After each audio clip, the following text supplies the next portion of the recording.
디지털대학교 부동산학과 하고 여러분, 이제 2부에서는 신탁공매 투자 비밀 공개에서 명도와 사례 분석에 대해서 설명을 드리도록 하겠습니다. 가장 우리가 공매든 경매든 중요한 부분은 명도죠. 부동산 낙찰을 받았을 때 명도에 대한 부분 때문에 쉽게 투자를 못하는 경우가 상당히 많이 있는데, 이 신탁 공매에서의 명도는 어떻게 진행되는지 한번 설명드리도록 하겠습니다. 자, 경매와 공매의 명도 차이점은, 경매는 인도명령이라는 제도가 있어서 인도명령을 통해서 부동산의 인도를 구하는데, 보통 낙찰하고 잔금 내고 난 이후서부터 6개월 내에만 인도명령을 할 수가 있습니다. 만약에 경매 같은 경우는 6개월 지나서 인도명령을 신청을 할 수 없다는 점 기본적으로 알고 계실 거고요. 그러나 공매는 명도 소송을 통해서 부동산 점유를 회복하기 때문에 계약하고 잔금 내서 소유권자가 되게 되면 그때부터는 정식적으로 소유자로서 명도 소송을 시작할 거를 생각하셔야 될 것 같습니다. 압류재산 공매하고 달리 신탁재산 공매는 대부분이 위탁자, 즉 채무자가 거주하는 경우가 많이 있습니다. 어떤 경우냐면 아까도 말씀드렸다시피 담보 신탁을 하는 이유는 기본적으로 대출금을 1금융권에서는 가령 3억 정도 대출을 해준다고 했을 때 신탁에서는 한 4억이나 4억 5천까지도 더 많이 대출금을 해주기 때문에 대출금을 많이 필요한 부분들이 필요한 사람들 같은 경우는 담보 신탁을 많이 이용하게 됩니다. 그래서 일단은 채무자가 직접 그 부동산 물건에 거주하는 경우가 많이 있고요. 그 명도 소송의 시간이 문제일 뿐 명도하는 부분에 대해서는 그렇게 큰 문제가 발생하지는 않습니다.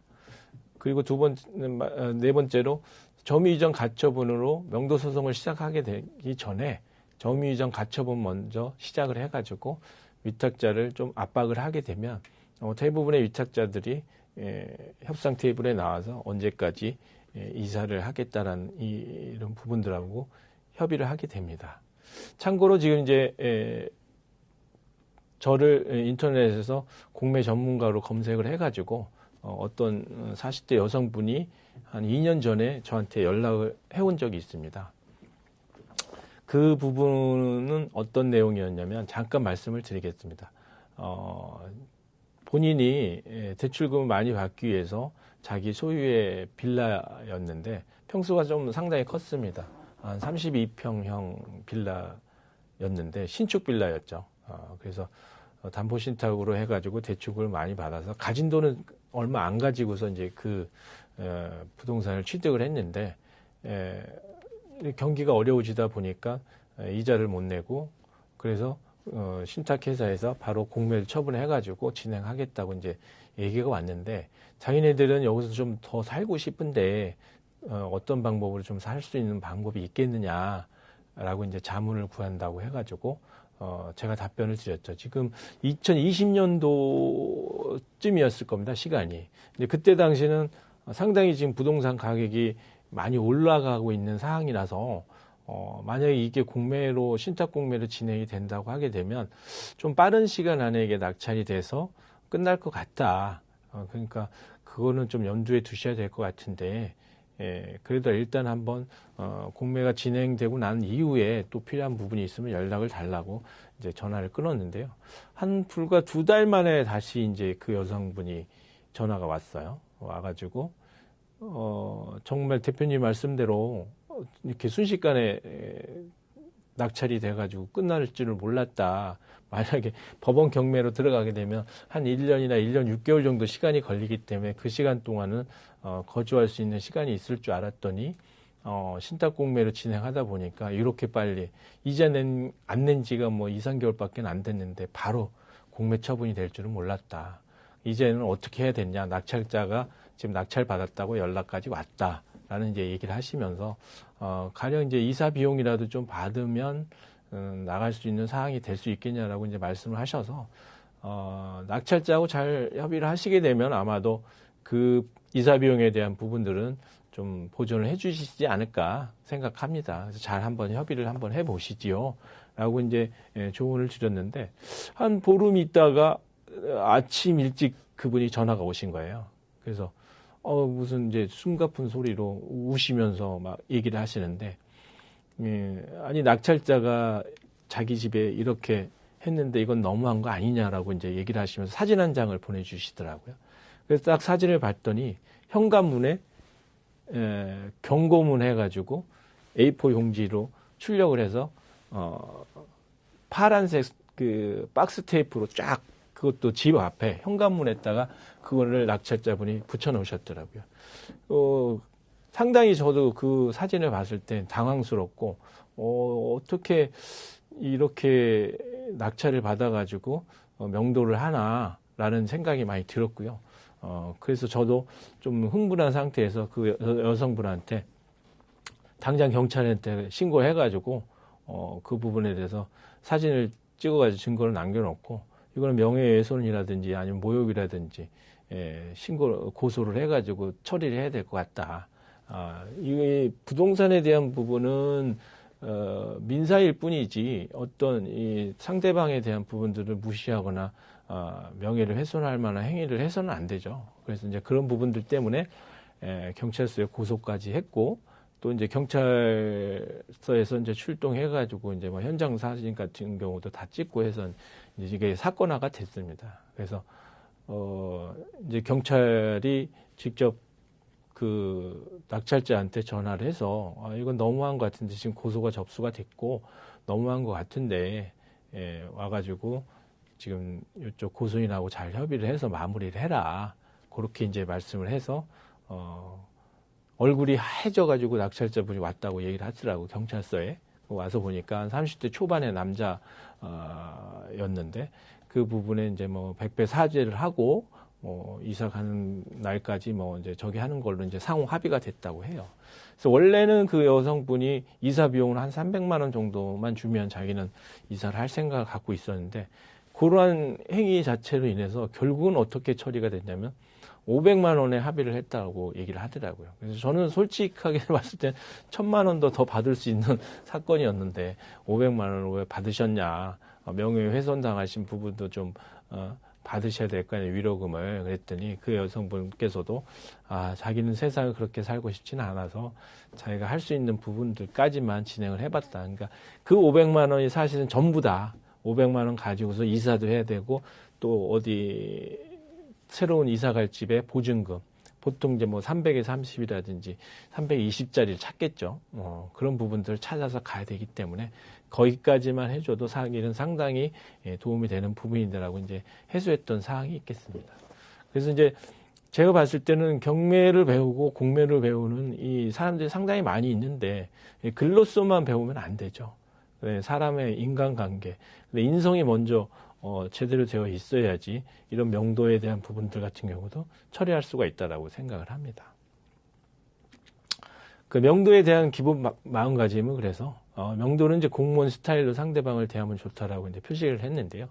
요거는 제가 오늘 강의를 위해서 구입했던 책에서 나와 있던 부분들을 좀 인용을 했습니다. 공무원 스타일로 상대방을 대하면 좋긴 하죠. 딱딱하고 그 다음에 인정머리 없고 라는 식으로 생각하시면 될 것 같고 그리고 두 번째는 이제 기본적인 예의를 갖추고 상대방을 대해야 되고요. 주도권을 가지고 절차에 대한 부분들을 잘 설명하고 이해를 시키면 상대방 즉 채무자분들도 다 알고 있기 때문에 그러한 부분들에 대해서 조율을 잘 하실 수가 있을 것 같습니다. 또 따뜻한 마음이 있는 것은 나중에 알게 하라는 말은 뭐냐면 상대방이 너무 잘해주게 되면 또 그거에 근거해서 점점 욕심이 많아집니다. 그래서 명도를 할 때 가장 중요한 부분들은 상대방이 딱 정해져 있는 절차에 의해서만 진행하시면 될 것 같고 이사 비용에 대한 부분도 법에서 정해져 가지고 주어야 되는 부분들도 없는데요. 없는 것들도 채무자, 점유자들은 알고 있습니다. 알고 있지만 어떻게라도 좀 더 받아내려고 하는 부분이 있기 때문에 그 부분에 대해서 서로 간에 상호 절충을 하면 되는 것이지 그게 뭐 받으려고 하는 사람은 많이 받으려고 하고 주려고 하는 사람은 아예 안 주려고 하는 마음을 가지고 있게 되면 명도는 좀 어렵게 되는 거죠. 시간이 길어지게 되는 원인이 되기도 하고 그래서 서로 간에 조금씩만 이해를 하게 되면 명도에 대한 부분은 쉽게 끝날 수도 있다라는 거 말씀드리겠습니다. 다음은 제가 진행했던 신탁공매를 진행했던 사례에 대해서 한번 분석을 해가면서 설명을 드릴 텐데요. 제가 첫 번째로 이 신탁공매를 시작했던 물건입니다. 신탁공매에 대해서 첫 번째로 제가 직접 시작했던 물건이라서 상당히 애착이 가는 물건이기도 한데 이 신탁공매를 시작함으로써 저는 남들하고는 좀 차이가 나게 경쟁하지 않고 조용히 쏠쏠하게 재미도 보면서 부동산 재테크를 할 수 있는 방법을 알게 됐습니다. 이때가 한 7, 8년 정도, 2014년 정도의 물건이었는데요.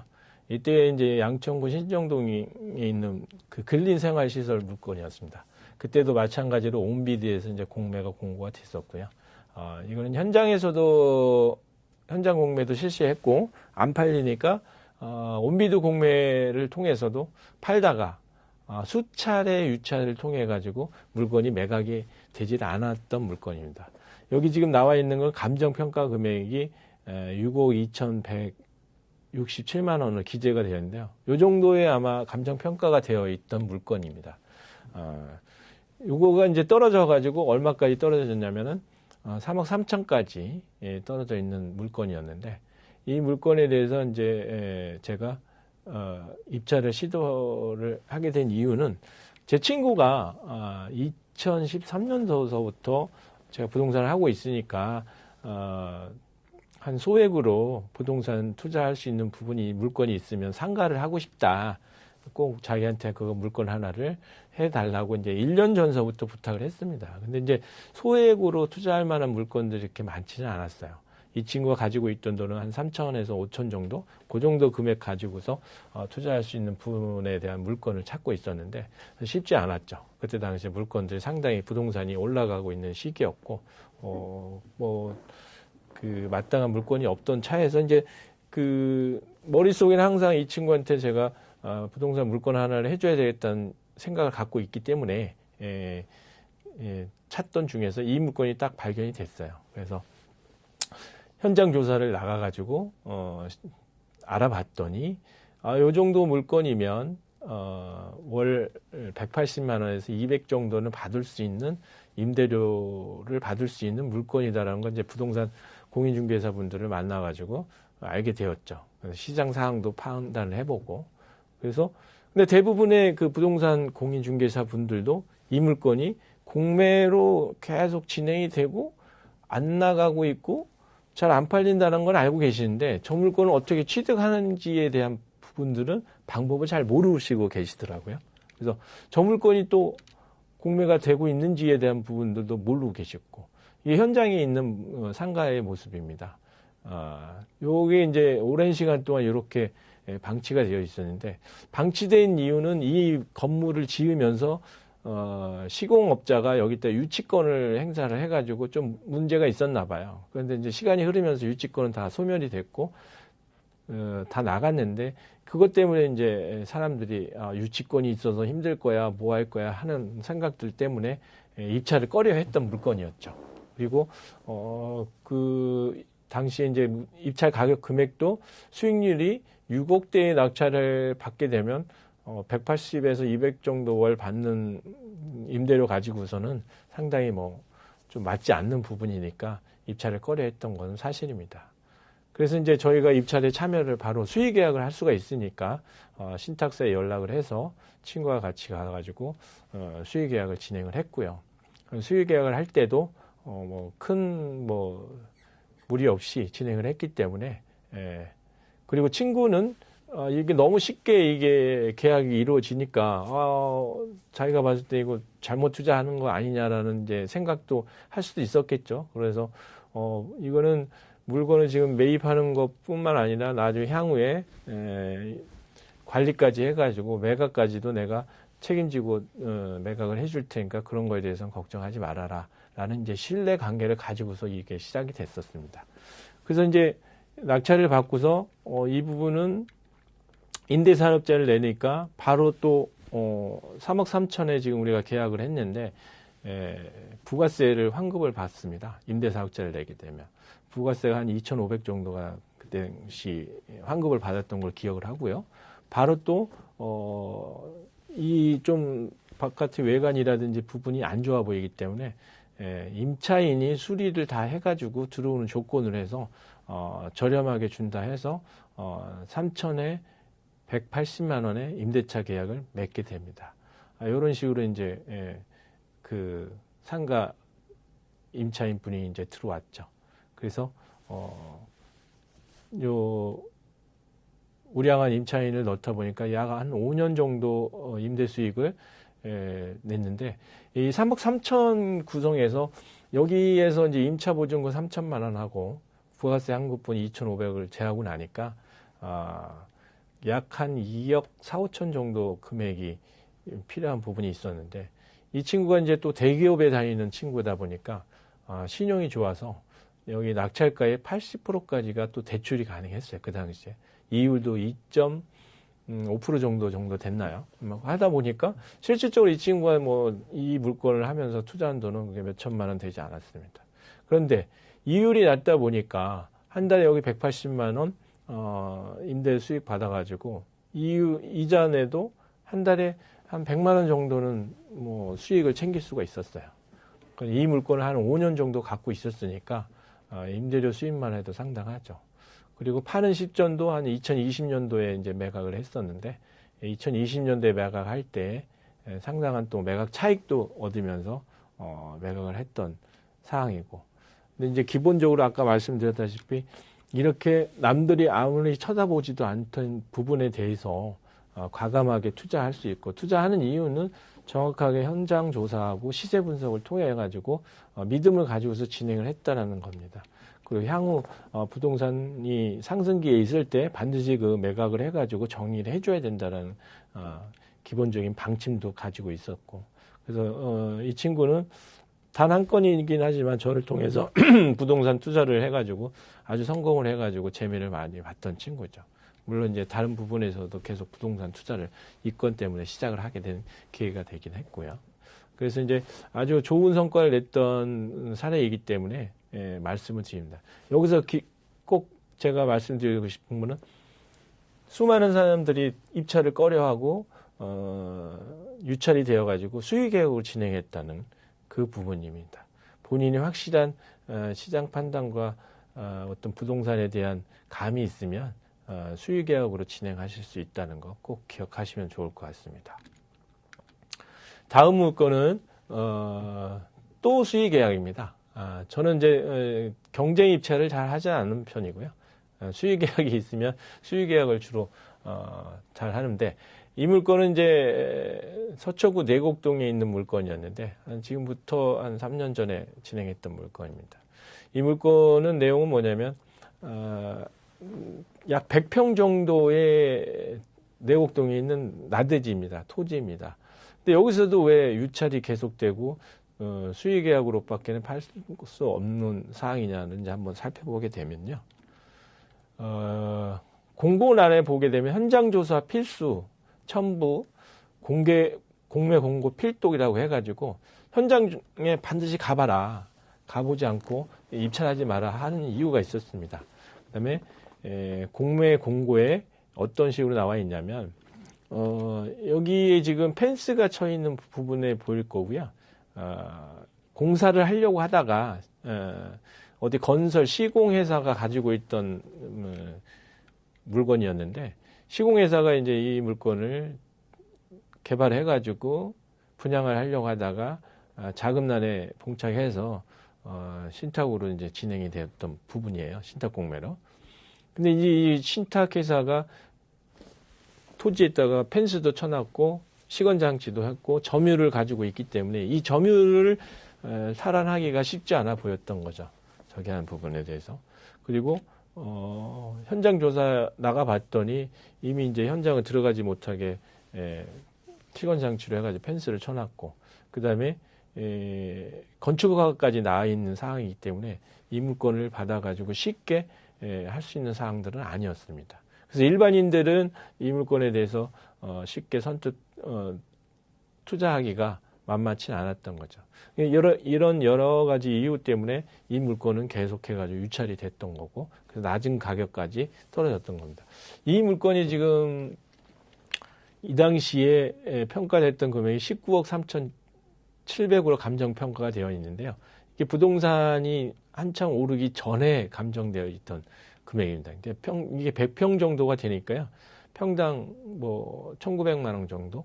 지금 강남 서초구 내곡동 쪽에서 평당 2천만 원 된다는 물건들은 이 당시에도 사실은 구하기가 힘들었던 물건입니다. 현장 상황을 보게 되면 지금 낙찰 수익에 할 수가 있는 게 15억이니까 평당 1,500만 원에 이 물건을 취득할 수가 있는 거죠. 이때 당시만 하더라도 강남에서 서초구에서 평당 대지가 평당 1,500만 원짜리는 거의 없는 상황이었죠. 저희 의뢰인이 이거를 이제 이런 물건을 찾은 건 아니었지만 방배동에서 재개발 때문에 나와야 되는 단독주택을 가지고 계시던 분이 계셨어요. 저희한테 이제 용역을 의뢰를 했는데 조건이 아주 까다로웠죠. 현재 있는 100평 정도 되는 금액하고 그다음에 평당 이 정도 금액을 생각을 하시는 겁니다. 강남에서 이주를 할 곳을, 그리고 단독주택을 지을 건데 땅이 넓어야 되는 사항들을 얘기를 하신 거고, 그런 물건들을 찾아달라고 용역 계약을 맺었는데 상당히 찾기가 힘들었죠. 찾을 수가 없었으니까. 제가 이제 주로 하는 것이 신탁공매다 보니까 계속 물건을 뒤지다 보니까 이런 물건을 이제 발견하게 된 거죠.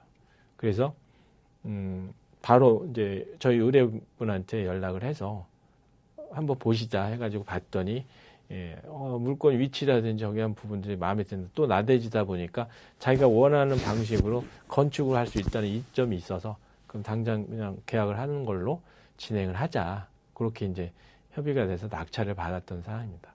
제가 이 현장에 갔을 때 앞에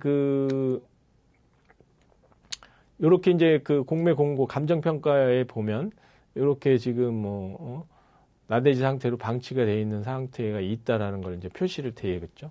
진입도로 이제 보시게 되면 펜스가 쳐져 있는 게 보이고요. 요 상태였습니다. 여기 이제 요 상태의 이제 물건이었는데 현장에 제가 나갔을 때 맞은편에서 빌라를 짓고 있는 분이 계시더라고요. 그 분이 어떤 일로 왔냐고 이제 얘기를 하시길래 요거 근처에 그럼 땅 가격을 조사를 하러 왔다. 혹시 뭐 시세가 어느 정도 되냐 했더니 기본적으로 한 2천만 원 정도는 나간다고 얘기하시면서 한 1,500만 원짜리 땅도 있다던데 혹시 모르냐 그랬더니 이 건설하시는 분이 그런 땅이 있으면 당장이라도 내가 가서 사야지. 여기는 그런 금액으로 거래될 수 있는 게 없다라고 이제 얘기를 하시더라고요. 이게 바로 이제 제가 말씀드린 신탁공매에서 알짜배기들이 많이 있다는 걸 말씀드리는 겁니다. 그 대부분이 잘 몰라요. 그 공매 물건이 현재 진행이 되어 있고 이렇게 나와 있다는 것을. 그래서 그걸 발견한 사람이 빨리 가가지고 취득하는 게 임자인 거죠. 그래서 바로 수의 계약하고 입금하고 계약 체결해가지고 이제 잔금 기간까지 해가지고 다 이제 진행을 했는데 잔금 내고 나서부터 이제 이거를 지금 명도를 해야 되니까 명도를 하려고 지금 이제 아까도 말씀드렸다시피 이 대출금을 빌려준 은행은 여기 사건에 대한 물건에 대한 정보를 다 알고 있습니다. 여기에는 이제 구로에 있는 신협이었는데요.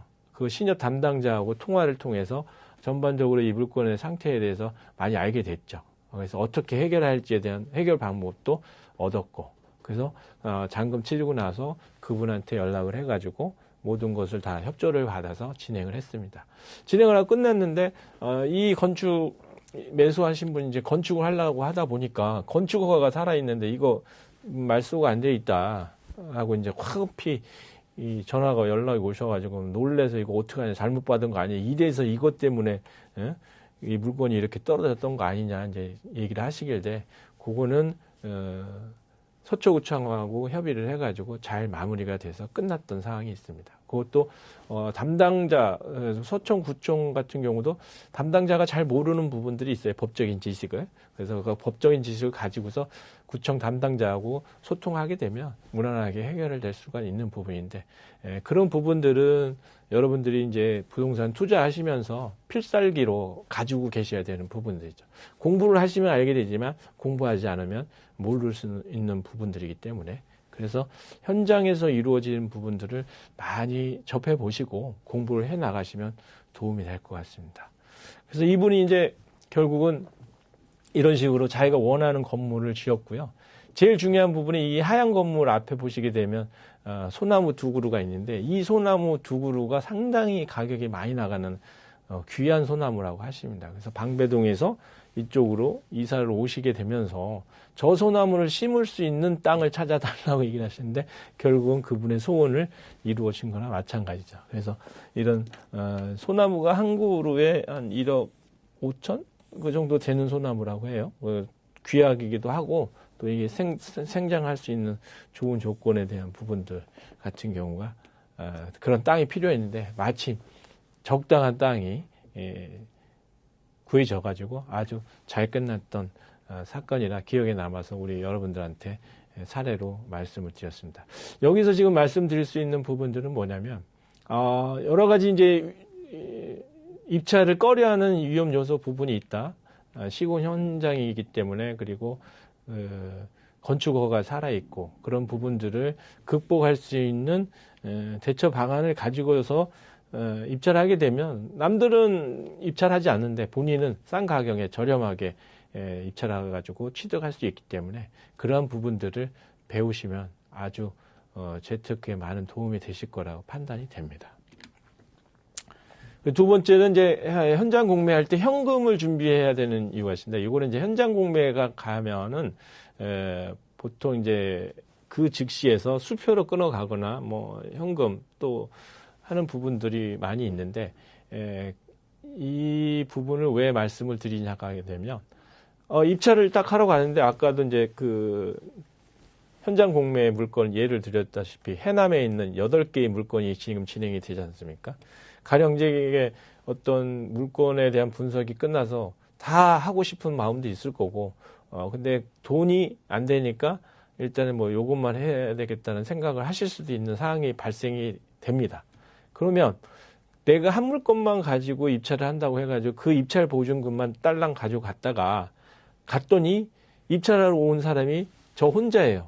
그런데 다 최저가로 해가지고 입찰할 수 있는 그 시기까지 갔는데도 입찰하러 오는 사람이 없어요. 그러면 제가 더 물건을 할 수도 있잖아요. 그러려면 그 상황에서 바로 입찰을 해야 되는데, 그러려면 여윳돈이 좀 있어야 된다는 거죠. 그래서 현금을 들고 가셨다가 진행되는 상황을 봐가지고 내가 단독으로 입찰이 가능할 때는 보증금 내고서 입찰하시면 되는 거니까 8개를 다 내가 단독으로 입찰할 수도 있는 거고, 좋은 물건일 경우에. 그래서 항상 현장 공매를 나갈 때는 현금을 준비를 하셔가지고 가시는 게 유리할 수 있다. 참조하시면 되고요. 두 번째는 경쟁 구도에서 단독으로 입찰할 수도 있습니다.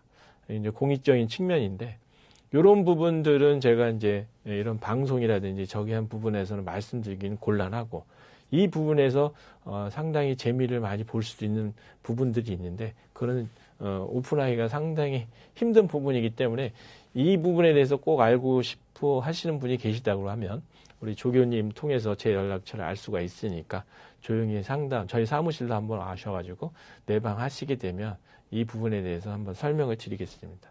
이 부분은 이제 공익적인 측면도 있고 사익적인 측면도 있기 때문에 따로 설명을 드린 걸로 가름하겠습니다. 마지막으로 이제 쓱이라고 제가 표시를 했는데요. 신탁공매의 비공개성을 이용해서 단독으로 입찰을 하는 겁니다. 남들은 안 하는 걸 제가 하는 거죠.